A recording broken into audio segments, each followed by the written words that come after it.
अब तक आपने देखा, बिहार की सियासत में एक नया सितारा उभरा था, लालू प्रसाद यादव। लालू सरकार चलाने का एक नया तरीका लेकर आए, गरीबों पिछड़ों के मसीहा बने। मुख्यमंत्री के तौर पर एक कार्यकाल पूरा करने के बाद 1995 में वो बहुमत के साथ सत्ता में लौटे, लेकिन बढ़ती लोकप्रियता के बीच लालू यादव की सियासत का सबसे बड़ा स्पीड ब्रेकर खड़ा हो गया। उनका नाम 1000 करोड़ के चारा घोटाले में आ गया।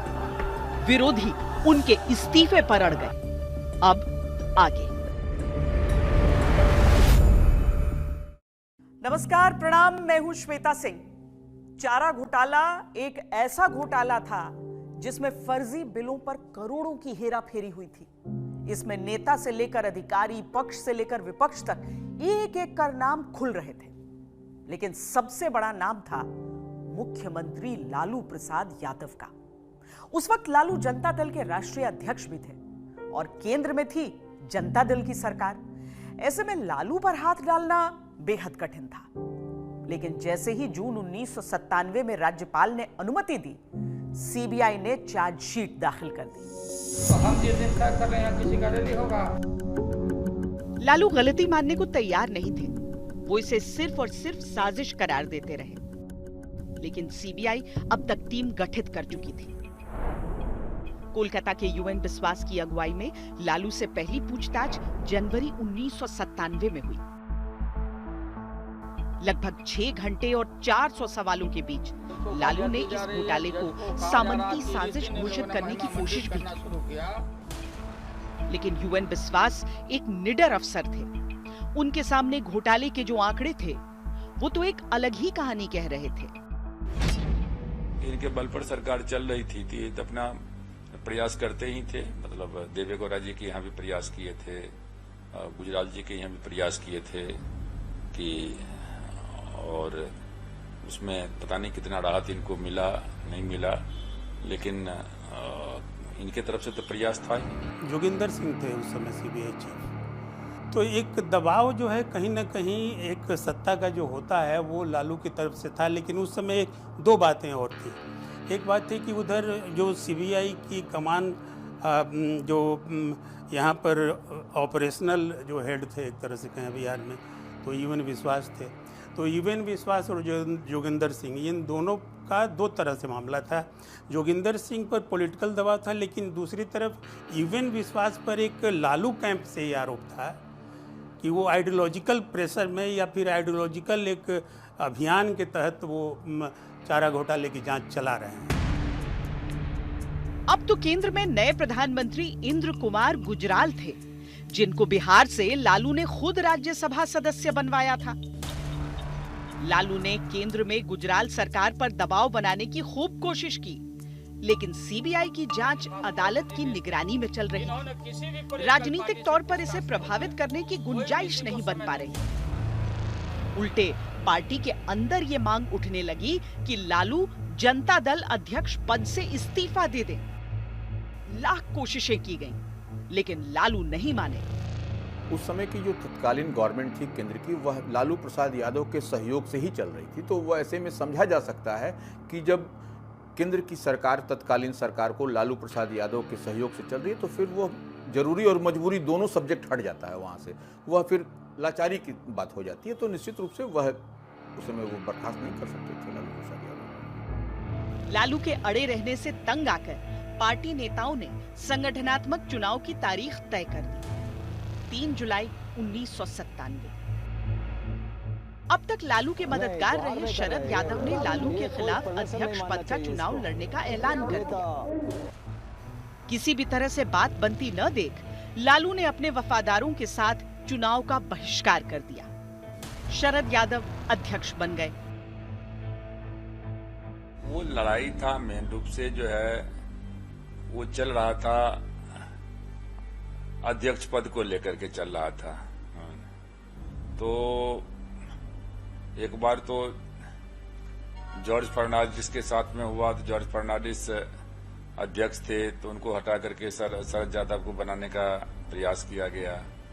फिर शरद यादव में और लालू यादव में चला, फिर उसके बाद जो है हम लोग अलग हो गए। उस वक्त केंद्र की यूनाइटेड फ्रंट सरकार में जनता दल के सबसे अधिक 46 सांसद थे, जिनमें से 22 बिहार के थे। इनमें से 18 लालू के साथ रहे और 5 जुलाई 1997 को लालू यादव ने दिल्ली में एक अलग पार्टी बना ली, राष्ट्रीय जनता दल।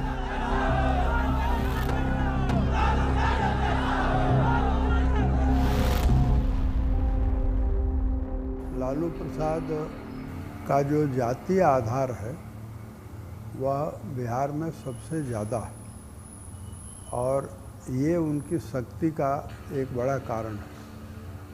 इसलिए जनता दल में जब विभाजन हुआ तो उस समय ज़्यादातर लोग सांसद बने रहने के लिए, राजनीति में चुनाव जीतने के लिए और अपने अस्तित्व के लिए वे लोग लालू के साथ आए। पार्टी तो अलग हो गई, लेकिन मुसीबत कम नहीं हुई। चारा घोटाले में पटना हाईकोर्ट का रुख सख्त होता जा रहा था। सीबीआई की विशेष अदालत ने लालू के खिलाफ गैर जमानती वारंट जारी कर दिया। इसके बाद तो सीबीआई लालू की गिरफ्तारी की तैयारी करने लगी।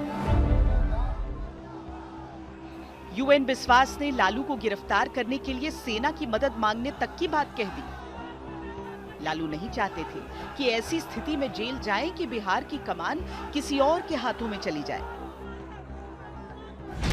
लालू जी के जेल जाने के बाद पार्टी छिन्न-भिन्न हो जाती, सरकार चली जाती और एक मान्य सर्वमान्य नेता के रूप में लालू जी ही थे, इसलिए कोई दूसरा विकल्प नहीं था। इसलिए लालू प्रसाद यादव जी की चिंता इस बात के लिए थी कि पार्टी खत्म हो जाएगी। चारों तरफ से खुद को घिरता हुआ देखकर लालू ने 25 जुलाई को विधायक दल की आपात बैठक बुला ली। इस बैठक में लालू ने चारा घोटाले में खुद को गलत तरीके से फंसाए जाने की बात कह सहानुभूति बटोरने की कोशिश की और हाथों हाथ एक ऐसा दांव खेल दिया जिसका अंदाजा किसी को नहीं था। अब तक उनका घर संभाल रही अपनी पत्नी राबड़ी देवी को बिहार संभालने की पेशकश कर दी।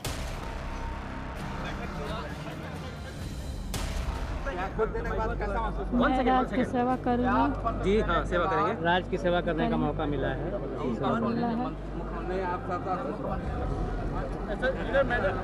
राज की जनता की सेवा, राज्य की जनता की सेवा करेंगे। मिला है सामाजिक न्याय को कहां तक आप आगे बढ़ाएंगे? सामाजिक न्याय के आप वो काम करेंगे जो आपके पतिदेव कर रहे थे, उस काम को आगे बढ़ाएंगे। उस काम को आगे बढ़ाएंगे, सोशल जस्टिस का। हाँ, ये आगे बढ़ाएंगे। सेक्युलरिज्म, रोटी कपड़ा और मकान, महिलाओं का, हाँ वुमेन का, महिलाओं के मत बोलिए। उनकी अपनी एक समझ थी और समझ ये थी कि मैं बिहार का राजा हो गया। तो लालू प्रसाद को चारा घोटाले में हटना पड़ा मुख्यमंत्री पद से। अब राजा को कोर्ट के आदेश से हटना पड़ा, तो राजा ने एक काम किया कि अपना उत्तराधिकारी तय कर दिया और उसकी पार्टी ने मान लिया। राबड़ी देवी के मुख्यमंत्री बनने का रास्ता तब तैयार होता है जब लालू प्रसाद फाइनली ये तय होता है कि उनको जेल जाना पड़ेगा। लालू प्रसाद को ये लगा कि सेफ साइड ये है कि अगर वो अपनी सरकार बचाना चाहते हैं और अपनी जो सामाजिक न्याय की जो उनकी एक विचारधारा है जिसके बारे में वो तब से वकालत कर रहे हैं, तो वो विचारधारा भी तो तभी सुरक्षित रह सकती है जब उसका संरक्षक अपना आदमी हो। दरअसल लालू से पहले कई राजनेता मुश्किल के वक्त में अपने परिवार वालों पर ही सबसे अधिक भरोसा करते रहे हैं। हालांकि उस वक्त लालू के कई विश्वस्त नेता ऐसे थे जो मन ही मन उनकी कुर्सी संभालने का ख्वाब देख रहे थे, पर राबड़ी देवी के सीन में आने से कहानी ही बदल गई।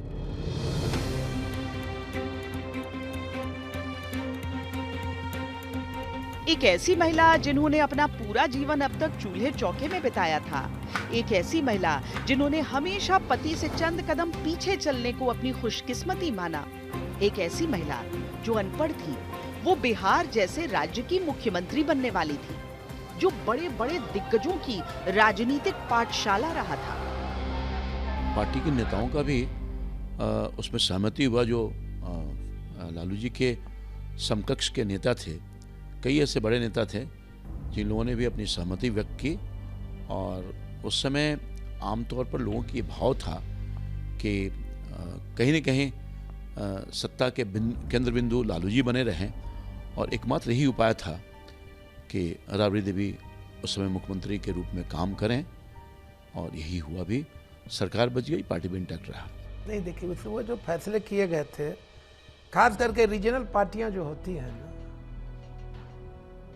वो तो निर्णय जो उसका हेड रहता है वही ले लेता है। कौन मुख्यमंत्री बनेगा, कौन एमएलए बनेगा, कौन मिनिस्टर बनेगा, कौन नहीं बनेगा। तो ये लालू प्रसाद जी का अपना निर्णय था, क्योंकि ये उन्हीं का निर्णय था। राबड़ी देवी को विधायक दल का नेता चुनवाने के बाद आखिरकार राजभवन जाकर लालू यादव ने सीएम पद से इस्तीफा दे दिया। आनन फानन में उसी शाम राबड़ी देवी को बिहार की मुख्यमंत्री के तौर पर शपथ भी दिलवा दी गई। 29 जुलाई की रात बेहद नाटकीय थी। दिन में पटना हाईकोर्ट ने लालू की अग्रिम जमानत याचिका खारिज कर दी। लालू हथकड़ी में नहीं ले जाए जाना चाहते थे, लिहाजा घोषणा कर दी कि वो आत्मसमर्पण करेंगे। फिर भी सीएम आवास 1 अणे मार्ग को सुरक्षा बलों ने घेरे में ले रखा था, और भोर तक ये खबरें आने लगी कि यूएन विश्वास ने लालू की गिरफ्तारी के लिए सेना बुला ली है। गिरफ्तारी के डर के बीच वो रात जैसे तैसे कटी। 30 जुलाई को सवेरे 10 बजे लालू आत्मसमर्पण करने सीबीआई कोर्ट पहुंचे।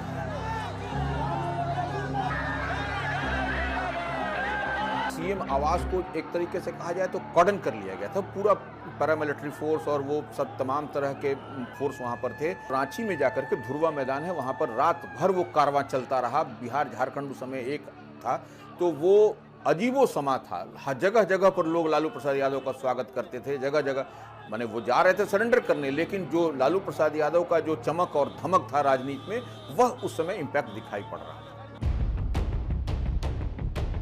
लालू 134 दिन तक जेल में रहे। इस दौरान बिहार में अराजकता फैली रही। आरजेडी कार्यकर्ता ट्रेन रोकते, सड़क जाम करते, मानो पूरा राज्य ही रुक जाता था। पर जेल से भी लालू मुख्यमंत्री बने रहे। हस्ताक्षर करने वाले हाथ राबड़ी देवी के होते, पर मंजूरी लालू यादव की। फैसले सुनाने वाली जुबान राबड़ी की होती, दिमाग लालू का। हम उनका पत्नी हैं, वो हमारे पति हैं। तो ये मतलब नहीं है कि पत्नी के कहने पर जो पति कहता है वो होता है, चाहे पत्नी को जो कहती है। तो हम तो हस्बैंड वाइफ हैं, तो दुनिया कुछ कहे उसे लेना देना कुछ नहीं है। दुनिया क्या कह रही है नहीं कह रही है। फिर भी जो बात जो आ रहा है कि लालू जी शासन चलाते हैं, बिल्कुल झूठा बात है।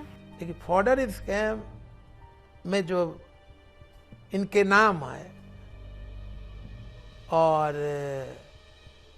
इन पे केसेस शुरू हुआ, तब वे इस्तीफा दिए। तब उनके जगह पे इनकी पत्नी आई। लेकिन पूरा 15 साल करना धरना सब लालू प्रसाद ही करते थे। राबड़ी देवी जी दिखावा के। इस बीच केंद्र में पार्टी के तौर पर आरजेडी यूनाइटेड फ्रंट सरकार का हिस्सा नहीं थी। फिर भी आरजेडी के 3 मंत्री कैबिनेट में कायम रहे। ये स्थिति तब तक बनी रही जब तक 28 नवंबर 1997 में कांग्रेस ने गुजराल सरकार से समर्थन खींच नहीं लिया। आई.के. गुजराल को प्रधानमंत्री बनवाने में लालू प्रसाद की महत्वपूर्ण भूमिका थी। गुजराल पर लालू प्रसाद का एहसान था और इसलिए वो लालू प्रसाद के ने जैसा कहा होगा, किसको मंत्री बनाना है किसको नहीं बनाना है, वो उन्होंने उसको माना। 11 दिसंबर को जब तक लालू जेल से छूटे, तब तक केंद्र में गुजराल केवल अंतरिम प्रधानमंत्री की हैसियत में थे। अगले लोकसभा चुनावों की तैयारियां चल रही थी। लालू बिहार की राजनीति से अब केंद्र की ओर जाने की कोशिश में जुट गए। 1998 के लोकसभा चुनाव में लालू यादव एक बार फिर सुर्खियों में आए, जब यादव बहुल मधेपुरा सीट से उन्हें जनता दल अध्यक्ष शरद यादव ने खुली चुनौती दी। पूरे देश की नजर दो दिग्गजों के इस टक्कर पर रही। मधेपुरा में बाजी लालू यादव ने मारी, लेकिन उनकी पार्टी की सीटें घटकर 17 रह गईं। इस बीच नीतीश बीजेपी का दामन थाम एनडीए में शामिल हो चुके थे। उनका पॉलिटिकल ग्राफ ऊपर जा रहा था। 1998 में केंद्र में एनडीए की सरकार आई, नीतीश कुमार मंत्री बने। हालांकि ये सरकार 13 महीने में गिर गई और 1999 में फिर आम चुनाव हुए। लालू की राजनीति को देखने का एक नया नजरिया आकार ले रहा था। लोकसभा में हार मिली, चारा घोटाले में शिकंजा कसता जा रहा था। लालू एक नए संघर्ष में घिरे थे। संघर्ष अपनी सियासत को बचाने का, अपनी सरकार को बचाने का। पार्टी के अंदर असंतोष पनप रहा था। नीतीश ताकत के तौर पर उभरे थे और इसी क्रम में अपराधियों से समझौता भी हुआ, अपराधियों को संरक्षण भी दिया गया।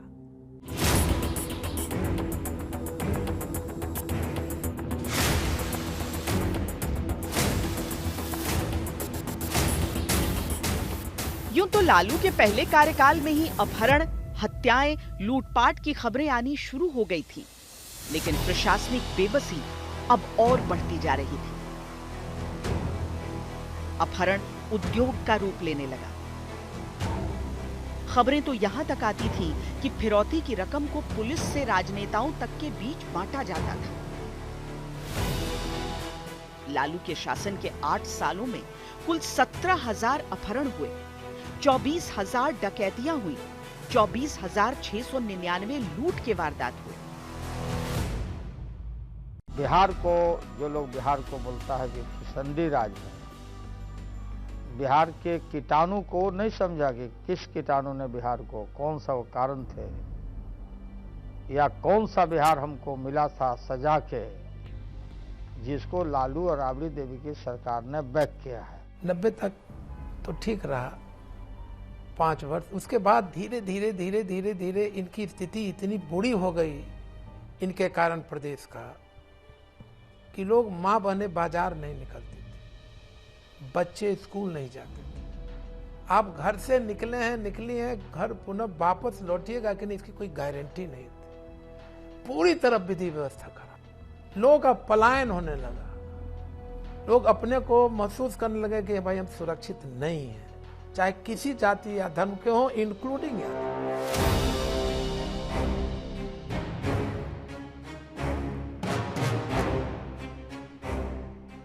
राबड़ी शासन में जातीय विभाजन की लकीरें भी गहरी हो गई। कई बड़े नरसंहार हुए, 200 से अधिक लोगों ने अपनी जान गंवाई। राज्य में निजी सेनाओं का तांडव मच गया। इतने उस समय में जितने क्रिमिनल्स लोग थे या करप्ट लोग थे या अफसर थे, वो सारे बाढ़ आ गया, करप्शन का बाढ़ आ गया, क्रिमिनलाइजेशन होने लगा, और इसलिए नरसंहार तो काफी हुए थे उस समय। एक समय भूमि सेना, लोहरी सेना, ऐसी कई सेनाएं थी जो बिहार में चर्चा का विषय बनी रहती थी। लेकिन लालू के राज में जितनी जमी जमाई निजी सेनाएं थी जो नरसंहार का कारण बनती थी, कारक थी, तो उन निजी सेनाओं का एक तरह से बैकग्राउंड में वो चली गई, पटाक्षेप होना शुरू हुआ। और 95 के बाद फिर से रणवीर सेना का अभ्युदय होता है, मतलब अपराइजिंग ऑफ रणवीर सेना। तो ये रणवीर सेना जो है, जो कि सबसे ज़्यादा खतरनाक बिहार के लिए उस दौर में कहा जाता है कि साबित हुई। तो उसके बाद का जो पीरियड मिला वो राबड़ी देवी के मुख्यमंत्रित्व काल का है।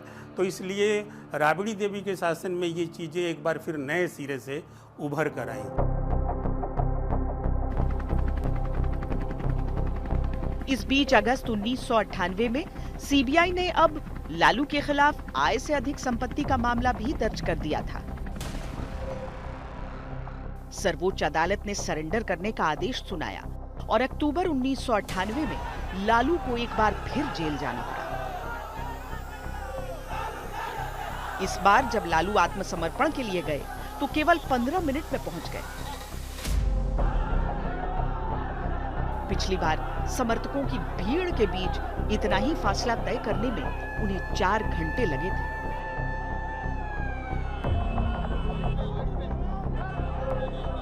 अगर सचमुच में यादव आपके साथ है या था 95 के बाद, आप हारे लालू प्रसाद जी, आपकी पत्नी हारी, आपकी बेटी हारी। जब आपके प्रति यादवों ने वोट नहीं दिया, क्योंकि लालू प्रसाद जी कहां से लड़े, यही 31 पार्टी पुत्रा जहां 5 लाख यादव है। तो इससे बड़ा प्रमाण नहीं ना मिलेगा कि आज के तिथि में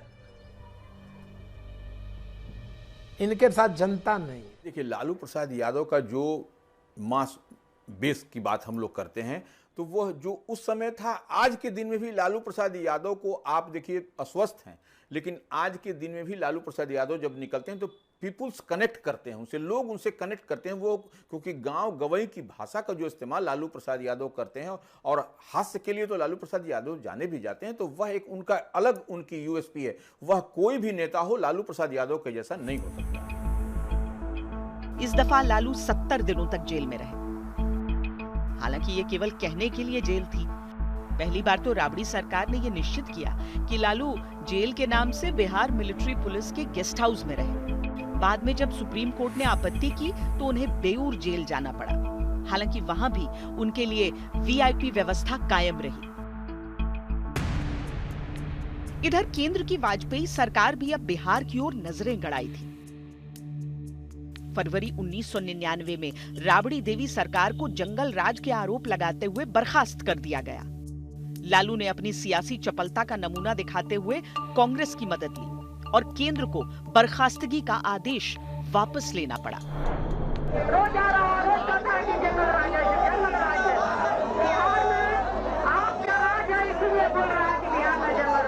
साल 2000 में जब बिहार चुनाव हुए तो लगभग हर राजनीतिक विश्लेषक ने लालू के अंत की भविष्यवाणी कर दी थी, क्योंकि इस लड़ाई में एक और अकेले लालू यादव थे और दूसरी तरफ वाजपेयी, आडवाणी, जॉर्ज फर्नांडिस, नीतीश कुमार, रामविलास पासवान, शरद यादव, शत्रुघ्न सिन्हा।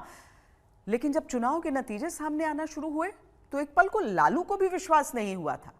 हाँ, वो 1995 के नतीजों से बहुत पीछे रह गए थे, फिर भी अकेले आरजेडी की सीटें एनडीए की कुल सीटों से 2 अधिक थी। एनडीए को 122 सीटें मिली थी। नीतीश कुमार सर्वसम्मति से सीएम के तौर पर कबूल थे। उन्होंने राज्यपाल को 146 विधायकों की सूची सौंपी और आरजेडी के विरोध के बावजूद उन्हें शपथ दिला दी गई। इस समय जो मेजॉरिटी करने की बात, मेजॉरिटी प्रूफ करने की बात है, वह जो आंकड़ा दिखाई पड़ रहा था वह नीतीश कुमार के फेवर में दिखाई पड़ रहा था। तो ये इस बात को जानिए कि राज्यपाल उसी को आमंत्रित करेंगे जिसका कि वो आंकड़ा दिखाई पड़ता है। फुल स्ट्रेंथ की बात जब कही जाती है, सरकार बनाने का दावा, तो वो उनको किया। लेकिन हालांकि बाद में आप जब 7 दिन ही सरकार चल सकी थी, जहां तक हमको याद पड़ रहा है, उसके बाद में वह प्रूफ, मेजॉरिटी प्रूफ नहीं कर सके नीतीश कुमार, तो उसके बाद वह सरकार नहीं चल सकी। लेकिन ये ड्रामे का अंत नहीं था। लालू यादव दिल्ली गए, सांप्रदायिक ताकतों को सत्ता से दूर रखने की खातिर कांग्रेस का समर्थन हासिल किया। हालांकि कांग्रेस की बिहार इकाई में लालू कबूल नहीं थे, लेकिन विश्वास मत की तारीख तक लालू ने उन्हें पटना के एक लग्जरी होटल में नजरबंद रखा। छोटी पार्टियां, इंडिपेंडेंट एमएलए, सबको रिझाने की होड़ सी मच गई।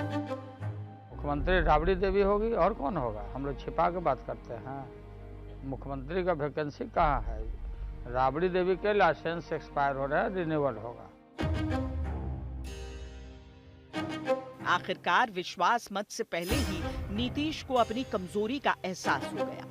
उन्होंने केवल 7 दिनों में कुर्सी छोड़ दी। राज्यपाल को राबड़ी देवी को सरकार बनाने का न्योता देना पड़ा।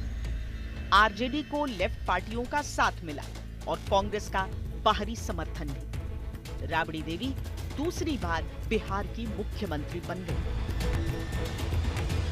फ्यूडल मेंटेलिटी वाले स्टेट में गांव और रिमोट गांव से आने वाला आदमी, गाय भैंस बकरी चराने वाला, उपवास रहने वाला आदमी, वो आदमी हम लोग को अभी भी हम लोग को आश्चर्य होता है कि भाई हम कैसे यहाँ पहुंच गए। राबड़ी देवी के मुख्यमंत्री बनने के चंद हफ्तों के भीतर सीबीआई ने एक और चार्जशीट दाखिल की, जिसमें आय से अधिक संपत्ति के मामले में राबड़ी देवी और लालू यादव दोनों का नाम शामिल किया गया। लालू को तीसरी दफा जेल जाना पड़ा। राबड़ी देवी को बेल मिल गई और उनकी सरकार कायम रही। को अगर अपमानित करोगे तो हम बोलेंगे अपमानित। आप कंपेल नहीं कर सकते। तो राबड़ी देवी ने सब कुछ बता दिया कि भाई जो भी है हमने तो दे दिया है, उसके अलावा तुमने क्या लाया। जेवर के बारे में पूछा, शादी के टाइम में जेवर हमें सारा दिया हुआ है हमारा। गाय कितना दूध, कहाँ से दाना तो कहाँ से खरीद, सब आता है हमारा दुकान से खरीद के आता है। कोनो रोड पर फेंका लगे हम उठा के ले आके खिला देते हैं। और जो उनका समझ में नहीं आया हम कहें हम लिख के दे देंगे, आप लिख के दीजिए हम लिख के देंगे। इस बीच बिहार में राज्य बंटवारे की मांग जोर पकड़ने लगी। वाजपेयी सरकार ने अपने घोषणा पत्र में छोटे राज्य बनाने की बात कही थी।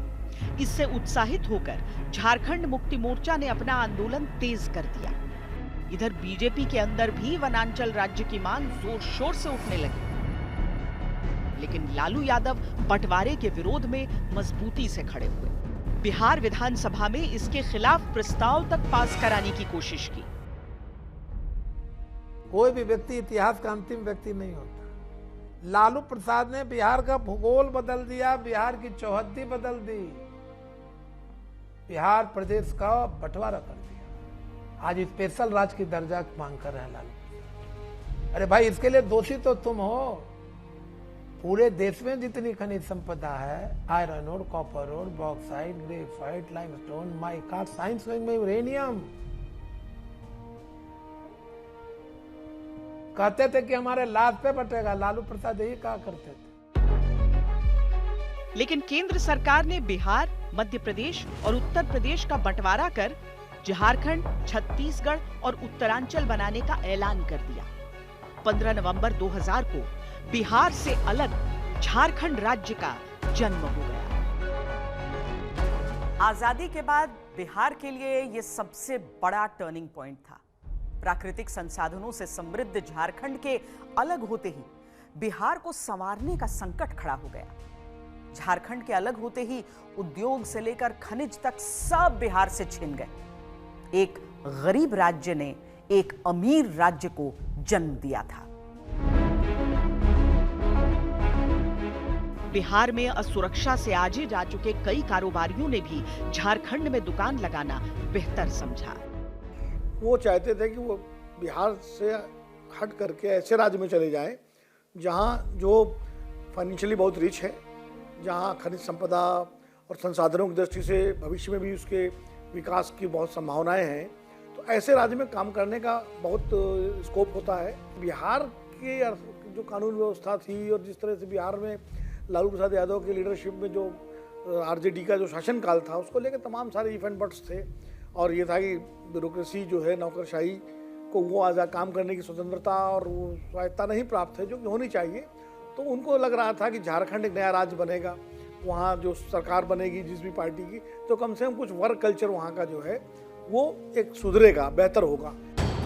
इस विभाजन के बाद लोकसभा की 54 में से 14 सीटें झारखंड के पास चली गईं और विधानसभा की 324 में से 81 सीटें भी बिहार के पास अब रह गईं। लोकसभा की 40 और विधानसभा की 243 सीटें। कुछ ने इस वक्त पर झारखंड को अलग करने के फैसले को एनडीए के सियासी दांव के तौर पर भी देखा। अगर वाकई ऐसा था तो ये दांव उल्टा पड़ा, क्योंकि 2004 में जब संसदीय चुनाव हुए तो आरजेडी ने वापसी कर ली। बिहार की 40 सीटों में आरजेडी ने 22 जीती तो एनडीए के खाते में आए केवल 11। तो अविभाजित बिहार में जो सीटों की संख्या थी और जो उसमें पॉलिटिकल रिप्रेजेंटेशन की संख्या थी, तो झारखंड में बीजेपी को अपनी ज़्यादा उम्मीदें दिखाई दे रही थी उस लिहाज से भी। तो बीजेपी को एक लाइन ये उसको लेकर के चली वो बीजेपी की, बिहार में तो वैसे भी हम कभी नहीं आने वाले हैं और शायद आज तक नहीं आ पाई बीजेपी, तो ये बिहार के सोशल जस्टिस की जो मजबूत पकड़ है जो बिहारी राजनीति पर और वोटरशिप पर, तो उसका ये नतीजा है। तो इसको ताड़ लिया था आडवाणी या वैसे नेताओं ने, अटल जी ने। तो फिर वो इसमें तय हुआ कि झारखंड को अगर विभाजित किया जाए तो बिहार भी कमज़ोर होगा, मतलब अपोजिशन के सीट जितनी मिलती हैं, माने बीजेपी के एंगल से मैं बात कर रहा हूँ, तो बिहार भी कमज़ोर होगा और झारखंड अपना हो सकता है। आम चुनावों में किसी भी पार्टी को स्पष्ट बहुमत नहीं मिला। एनडीए 169 सीटों पर सिमट गई। कांग्रेस सबसे बड़ी पार्टी के तौर पर उभरी। सरकार बनाने के लिए यूपीए का गठन हुआ। आरजेडी इस गठबंधन में दूसरी सबसे बड़ी पार्टी थी। लालू यादव ने यहाँ फिर राजनीतिक दांव चला।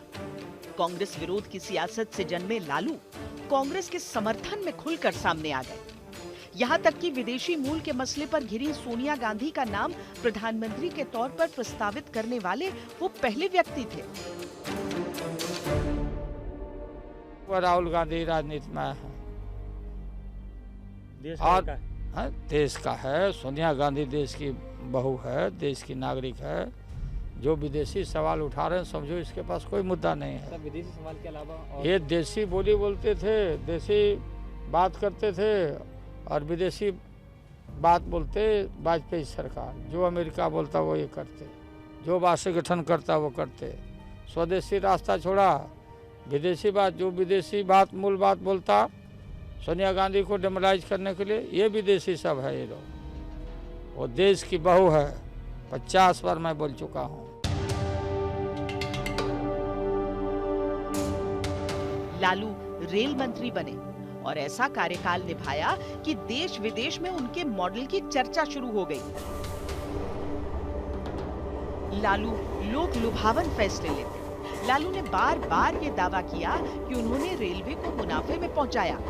हालांकि इस पर कई सवाल भी उठे। लालू की उपलब्धि एक केस स्टडी के तौर पर IIM में शामिल की गई। विदेशी यूनिवर्सिटीज उन्हें लेक्चर के लिए बुलाने लगी। लालू प्रसाद का कार्यकाल हमेशा विवादों में रहा है।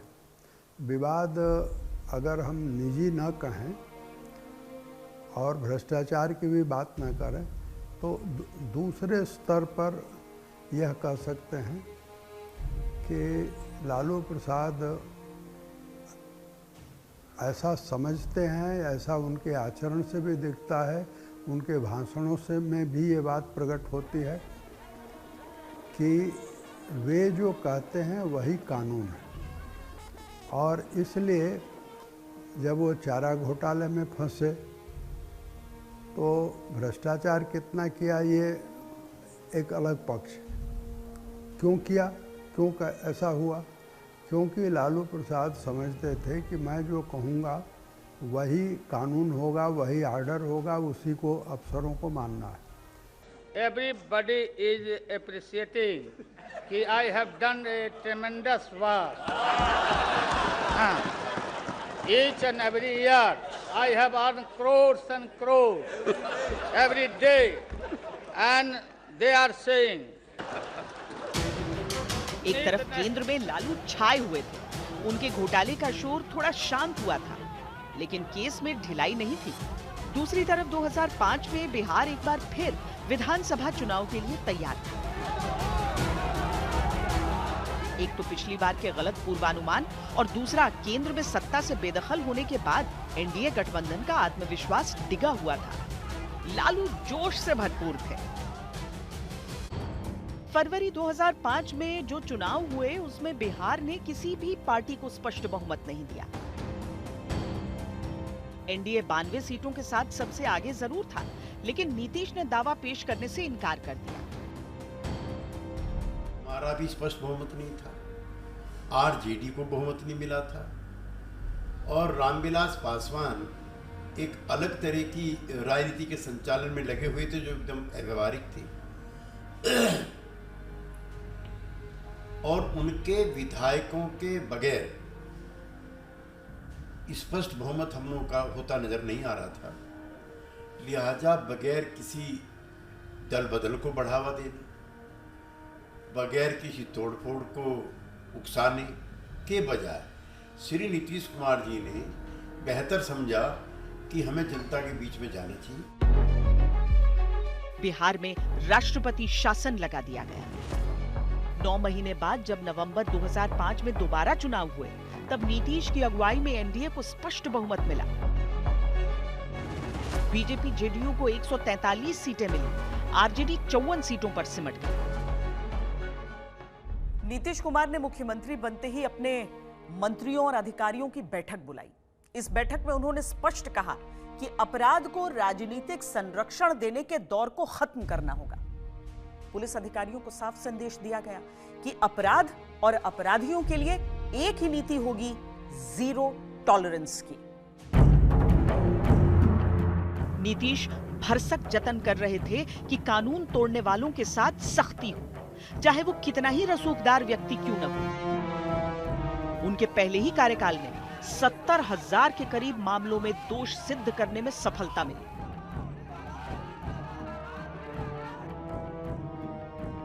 उसमें बड़ा प्रोविजन ये था कि ये एसएचओ को, जो पुलिस अधिकारी है, पुलिस निरीक्षक है, उसके लिए ये आदेश थे कि जो गवाह है कोर्ट में जाए और गवाही दे।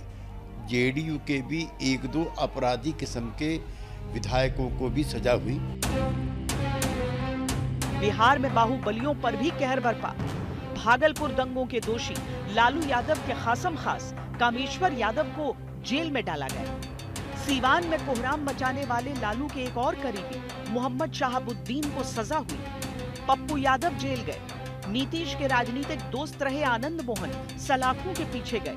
मोकामा माफिया के सरगना सूरज भान को भी जेल हुई और वैशाली के मुन्ना शुक्ला को भी। न्याय निर्भीक और निष्पक्ष नजर आने लगा। हालांकि ये भी सच है कि नीतीश सरकार में भी चंद दागी रहे। बाहुबली अनंत सिंह उनकी सरकार का हिस्सा थे। लेकिन आम जनता के लिए बड़ा सच ये भी था कि 2010 तक अपराध के आंकड़ों में 68% कमी आ गई। नीतीश कुमार की अगुवाई में जेडीयू बीजेपी सरकार ने जंगल राज खत्म करने की दिशा में जो कदम उठाए, वो चुनावी नतीजों की शक्ल में नजर आए। 2009 में जब लोकसभा चुनाव हुए तो केंद्र में यूपीए ने वापसी की, लेकिन बिहार ने लालू यादव के लिए दरवाजे बंद कर दिए थे। एनडीए ने 32 सीटें हासिल की तो आरजेडी को मिले कुल 4। और 2010 में जब विधानसभा चुनाव हुए तो जनता ने नीतीश कुमार को 206 सीटों के साथ छप्पर फाड़ बहुमत दिया।